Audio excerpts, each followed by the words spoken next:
Elle est députée de la première circonscription de la Polynésie française. Elle s'appelle Maïna Sage et c'est mon invitée. Bonjour Maïna. Bonjour. Alors Maïna, vous avez un parcours un petit peu particulier. Vous avez commencé d'abord par le sport. Ensuite, un petit parcours associatif. Et là, vous intégrez ensuite le ministère du Logement, le ministère du Travail, de l'Urbanisme. Alors, comment est-ce qu'on passe du sport à la politique ? En fait, je dirais que le sport ou les autres actions que j'ai pu mener dans le tissu associatif relèvent bien plus de mes loisirs, et que je continue d'ailleurs. Non, j'ai travaillé pas mal de temps dans le privé avant de me lancer en politique. Je travaillais dans le milieu de la communication, d'ailleurs, en agence de pub pendant plusieurs années, puis ensuite donc en chargée de communication au sein d'un ministère. Et c'est vrai que je me suis passionnée pour l'action publique, parce que finalement, c'est aussi comme dans le milieu associatif, travailler dans le sens de l'intérêt général, pouvoir concevoir des projets, les mettre en œuvre pour tout le monde. Et donc, là, aujourd'hui, vous proposez même des lois. Alors voilà, ensuite, comme tout le monde, je me suis présentée à des élections colistières des communales, et puis finalement, je me suis engagée politiquement. Donc c'est vrai qu'il y a eu, à partir de 2007, une activité un peu plus forte en politique qui m'a amenée effectivement en juin 2013 à me présenter aux élections partielles pour remplacer M. Édouard Fritsch, qui est d'ailleurs président de Polynésie française. Et de le remplacer donc à l'Assemblée nationale. Et alors vous faites ça depuis le mois de juin, donc c'est tout récent. Oui. Première intervention très remarquée. Vous parlez de quoi à ce moment? Oui, disons que moi j'aime bien me jeter à l'eau tout de suite, je préfère, ça me permet de rapidement me mettre dans le bain. Et c'était un sujet urgent pour nous parce que la situation en Polynésie était quand même un peu toujours fragile, difficile. On sort de 10 ans de crise politique, économique. Donc on a ramené une certaine stabilité, je dirais, depuis mai 2013. Mais c'est vrai que ces 10 ans de difficultés n'ont pas épargné la Polynésie. Donc on avait besoin d'un soutien fort de l'État sur le plan de la solidarité. Et donc ma première question orale, lorsque j'ai été élue au 30 juin, j'ai eu la chance de pouvoir, parce qu'on a le bénéfice du premier arrivant à l'Assemblée nationale, c'est une tradition. Donc on a une priorité sur les questions orales que j'ai pu poser mi-juillet sur la prise en charge de notre régime de solidarité.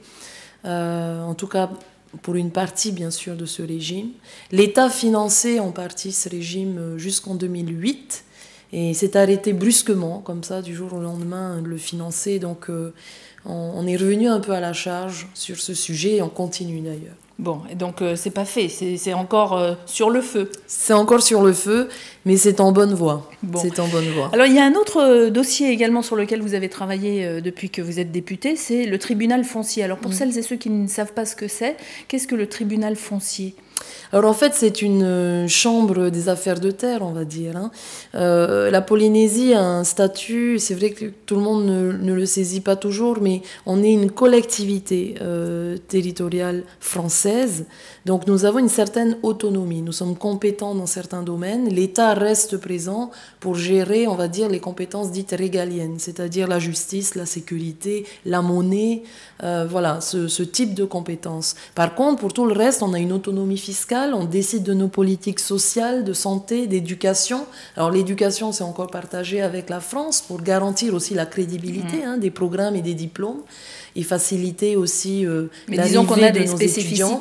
On a des spécificités, donc on a demandé cette autonomie pour pouvoir adapter finalement notre législation. Et dans le domaine du foncier également, nous sommes en charge du Code de la procédure civile. Nous avons une partie du Code civil aussi qui nous est dévolue.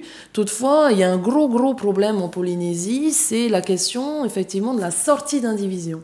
On est passé d'une gestion collective des terres vers une gestion un peu individualisée.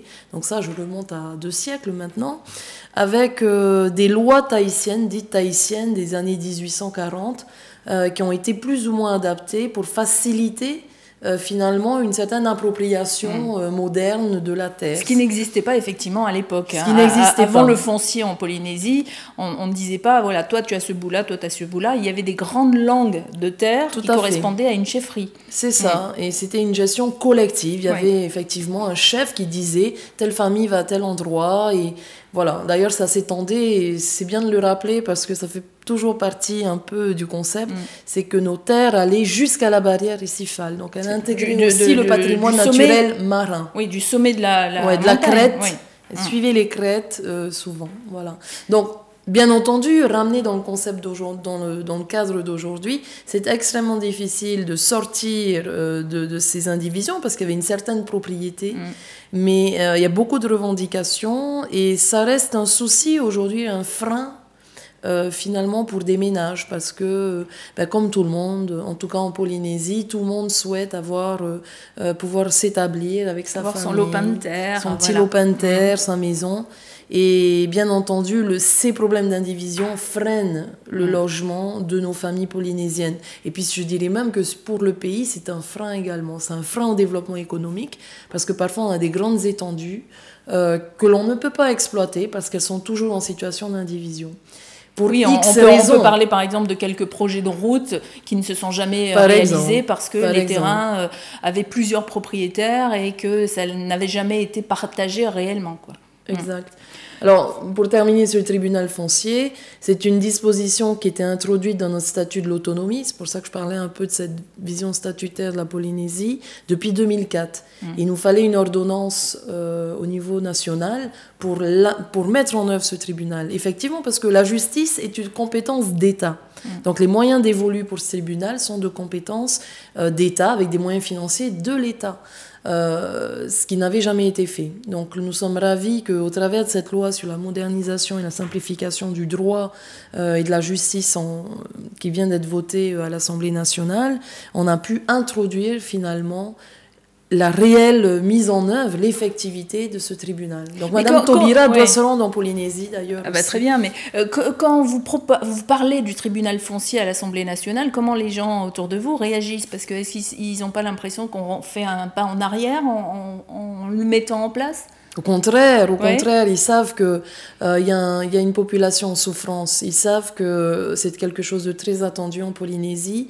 Je pense qu'ils ont été très attentifs parce que c'est un dossier de mon prédécesseur. C'est lui qui l'a défendu en commission, avec d'ailleurs mes collègues Jean-Paul Touaïva et Jonas Tahuaitu qui se sont relayés. Mais Edouard Fritsch a vraiment porté ce sujet à partir du mois de janvier 2014 jusqu'en avril. Et c'est vrai qu'on remercie aussi la garde des Sceaux parce que c'est pas tous les matins qu'on touche au code civil. Vous savez, le code civil chez les juristes, c'est un peu la Bible. Et c'était pas évident. Et on sent cette ouverture d'esprit. La garde des Sceaux avait promis une mission en Polynésie. Ça a été fait. Ça a été fait au mois de septembre. Il y a eu une mission de 2 magistrates qui sont venues expertiser, voir une étude de faisabilité un peu de l'adaptation de notre droit, notre code civil, mais aussi dans le détail le droit des successions. Parce que au-delà du matériel, c'est ce que je disais à la garde des Sceaux en intervention, c'est que au-delà de la mise en œuvre de ce tribunal, ce qu'il faut, c'est que nos juridictions puissent finalement juger sur un code qui soit adapté à la Polynésie. Parce qu'on a des spécificités et qu'on ne peut pas tout simplement calquer ce qui se fait ici. Comme pour l'adoption d'ailleurs.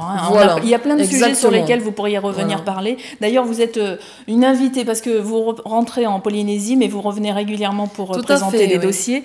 Donc, l'invitation est, on va dire, pérenne. Merci Lénaï. Donc, venez nous parler des dossiers qui intéressent les Polynésiens et pas seulement, parce que je pense que ça peut intéresser aussi tous les ultramarins qui nous regardent. En tout cas, merci Maïna d'avoir pris le temps de venir sur notre plateau et à bientôt. Avec grand plaisir, merci à Home 5 TV.